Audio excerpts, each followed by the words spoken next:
Ustaz, bagaimana tentang paham Syiah yang sekarang lagi ramai? Apakah bahaya bagi ahlu sunnah? Jawabannya ya, Syiah itu pemahaman yang berbahaya.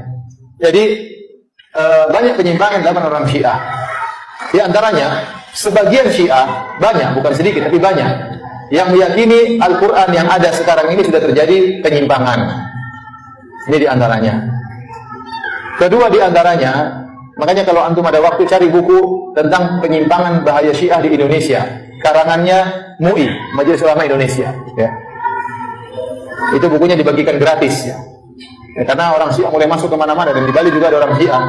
Di antaranya juga, di antara keanehan orang Syiah, kalau kita umat Islam bicara tentang hadis, maka hadis kita adalah hadis Rasulullah SAW saja. Sumber hukum kita Al-Quran dan Sunnah Nabi. Karena kita yakin yang maksum tidak mungkin salah, cuma Nabi SAW. Nah, orang-orang Syiah mereka nambah, yang maksum itu bukan cuma Muhammad SAW, tapi 12 imam mereka juga semuanya maksum, tidak mungkin salah.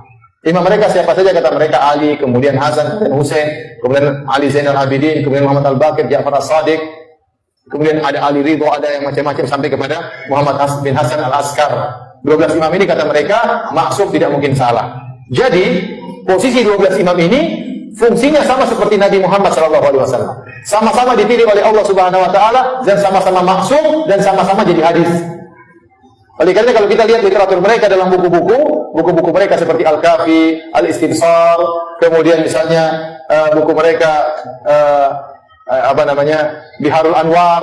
Ternyata buku-buku mereka bukan mencantumkan hadis-hadis Nabi, cuma sedikit hadis-hadis Nabi Muhammad SAW. Kebanyakan hadis-hadis imam. Imam ini bilang begini, Imam Anu bilang begini, dan itu menjadi sumber hukum.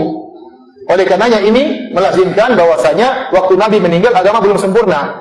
Kenapa masih ada hadis-hadis setelah itu? Ya. Dan itu bedanya kita sama orang Syiah, nggak mungkin nyambung. Karena kita orang Islam sumber hukumnya Al-Quran dan Sunnah Nabi. Nabi kita cuma satu, Nabi Muhammad. Yang maksum cuma siapa?